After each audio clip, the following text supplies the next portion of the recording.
Baik, pada unit 8 kita akan membahas agregat planning dalam suatu rantai pasok.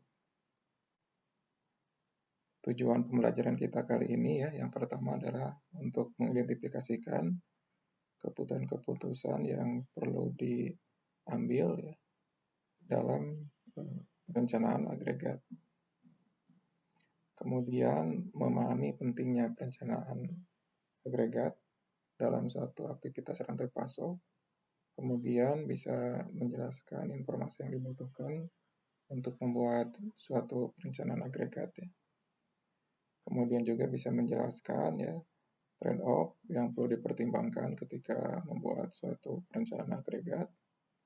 Dan yang terakhir adalah memformulasikan dan bisa menyelesaikan suatu permasalahan perencanaan agregat dengan menggunakan Microsoft Excel ya.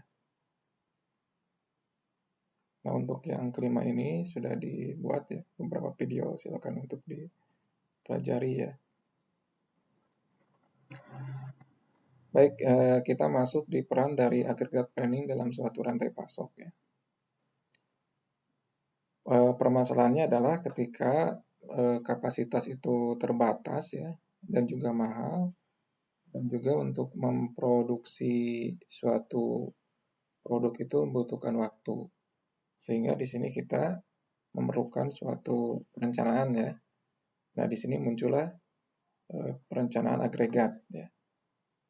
Untuk bisa mengoptimalkan kapasitas dan juga waktu ya, sehingga bisa menghasilkan keuntungan yang optimal bagi suatu rantai pasok. Agregat planning ini ya, di sini kita akan menentukan dengan agregat planning itu ya tingkat kapasitas ya. Jadi berapa banyak misalnya pegawai yang dibutuhkan ya. Kemudian produksi, berapa banyak produk yang dihasilkan, subkontrak ya. Berapa banyak misalnya proses produksi yang ataupun aktivitas yang dilakukan oleh pihak ketiga ya. Kemudian berapa banyak persediaan stock out ya. Berapa banyak yang tidak terpenuhi kan, atau kekurangan inventory ya, stock out di sini. Kemudian juga harga ya dalam suatu periode waktu perencanaan. Tujuannya adalah untuk memaksimalkan keuntungan ya. Nah, dalam agregat planning keputusan itu dibuat pada tingkat keluarga produk ya, bukan pada tingkat stock keeping unit ya. Jadi kalau misalnya sepatu ya pada tingkat misalnya sepatunya gitu, bukan pada tingkat misalnya warna sepatunya apa, kemudian ukuran sepatunya apa. Tidak pada level SKU, tapi pada level produk family ya. Kemudian waktu perencanaan biasanya antara 3 sampai 18 bulan. Agregat planning ini ya bertujuan untuk menjawab pertanyaan ini ya. Bagaimana sebuah perusahaan itu bisa mengoptimalkan fasilitas yang dimilikinya ya.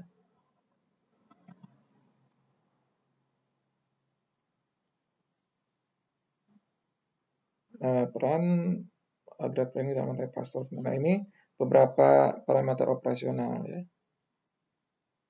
yang nanti perlu ditentukan ya dalam horizon waktu perencanaan. Pertama adalah tingkat produksi ya. Nah, dengan agregat planning nanti kita ditentukan ya berapa tingkat produksi dalam periode waktu perencanaan tersebut ya, kemudian berapa banyak tenaga kerja ya, kemudian juga kalau diperlukan lembur berapa lama ya lemburnya, kemudian level kapasitas dari mesin ya, kemudian subkontrak tadi berapa yang berapa banyak ya proses produksi ya atau aktivitas yang dikerjakan oleh pihak ketiga ya. Di sini misalnya unit produksi yang diproduksi oleh subkontrak ya atau pihak ketiga. Kemudian backlog ya. Backlog ini adalah permintaan ya yang tidak bisa dipenuhi dalam waktu atau periode berjalan, kemudian dipindahkan ke periode berikutnya ya. Ini backlog. Kemudian berapa banyak inventory on hand. Nah, ini adalah parameter yang akan dicari atau ditentukan ya dalam aggregate planning. Nah, dalam aggregate planning ini perlu melibatkan semua pihak yang ada di dalam rantai pasok ya. Membuat perencanaan juga melibatkan supplier, retailer gitu kan ya. Sehingga ini akan mengoptimalkan kinerja dari rantai pasok ya. Karena informasi yang diperoleh ketika perencanaan itu lebih lengkap. Nah, permasalahan dalam aggregate planning ya. Jadi dalam aggregate planning itu diberikan dulu ya, sudah ditentukan misalnya demand forecast. Ya, ini dari pelajaran di unit sebelumnya ya, sudah tentukan misalnya dalam periode waktu perencanaan itu setiap periode, misalnya 12 periode ya, satu periode misalnya 1 bulan misalnya, itu berapa demand forecast-nya. Kemudian yang harus ditentukan apa? Yang ditentukan dalam tingkat produksi ya. Jadi demand-nya ini demand sudah ditentukan sebelumnya, sudah diberikan ya, sudah dihitung. Nah, jadi aggregate planning ini bukan untuk menghitung demand ya. Demand-nya sudah dihitung sebelumnya dengan demand forecast ya, sebagaimana sudah dipelajari di unit sebelumnya. Apa yang dihitung dalam aggregate planning yaitu production level ya, tingkat produksi berapa banyak yang diproduksi setiap periode perencanaan ya, tingkat inventory-nya ya. Kemudian kapasitas level untuk setiap periode yang sehingga itu semua bisa memaksimalkan keuntungan dari perusahaan ya dalam selama periode perencanaan tersebut. Nah, ditentukan juga periode waktu perencanaan ya. Tadi biasanya 3 sampai 18 bulan ya. Kemudian durasi tiap periode ya. Durasi tiap periode apakah 1 bulan, 2 bulan misalnya ya, atau quarterly ya, seperti misalnya di forecast demand sebelumnya kan. Unit sebelumnya kita melakukan perencanaan demand forecast-nya per 3 bulan kan. Nah, kemudian nah tadi informasi menentukan informasi yang dibutuhkan untuk membuat aggregate planning apa saja. Nah, di sini informasi-informasi yang diperlukan ya. Tadi sudah demand ya. Kemudian yang diperlukan juga adalah ini demand ya. Yang pertama demand tadi kan. Jadi demand forecast untuk setiap periode ya. Selama ya sekian periode kan gitu ya. Jadi misalnya demand forecast per bulan selama misalnya 12 bulan gitu kan. Nah, kemudian sesudah informasi demand yang ini kemudian kita hitung sebelumnya ya. Yang informasi diperlukan adalah biaya produksi ya, atau ongkos produksi ya, seperti biaya tenaga kerja ya. Apakah ongkos misalnya untuk waktu reguler ya, ongkos ketika lembur ya. Ini lembur biasanya lebih mahal ya. Kemudian ongkos untuk subkontrak ya, biaya produksi yang bisa dilakukan oleh pihak lain. Kemudian ongkos untuk perubahan kapasitas, misalnya ketika merekrut pegawai baru, ataukah ketika demand turun kan misalnya ya, kapasitas berlebih, maka pegawai misalnya perlu diistirahatkan atau di PHK misalnya ya. Nah, ini layoff kan. Kemudian biaya yang diperlukan ketika menambah atau mengurangi kapasitas mesin. Nah, kemudian juga perlu ditentukan ya, dibutuhkan informasi waktu yang dibutuhkan. Waktu untuk setiap tenaga kerja dan mesin dibutuhkan untuk melakukan proses produksi. Kemudian biaya simpan ya. Kemudian biaya stock out atau backlog ya. Jadi biaya kekurangan atau biaya ketika produksi itu atau demand itu dipenuhi pada periode berikutnya. Kemudian informasi yang dibutuhkan juga constraint ya. Overtime ya, karena misalnya overtime itu ada batas waktunya ya. Kalau kerja reguler misalnya 8 jam kan, overtime itu misalnya dibatasi 4 jam ya. Atau tergantung dari kebijakan perusahaan. Tapi yang jelas memang overtime itu tidak mungkin 24 jam gitu kan ya. Karena pekerja perlu istirahat.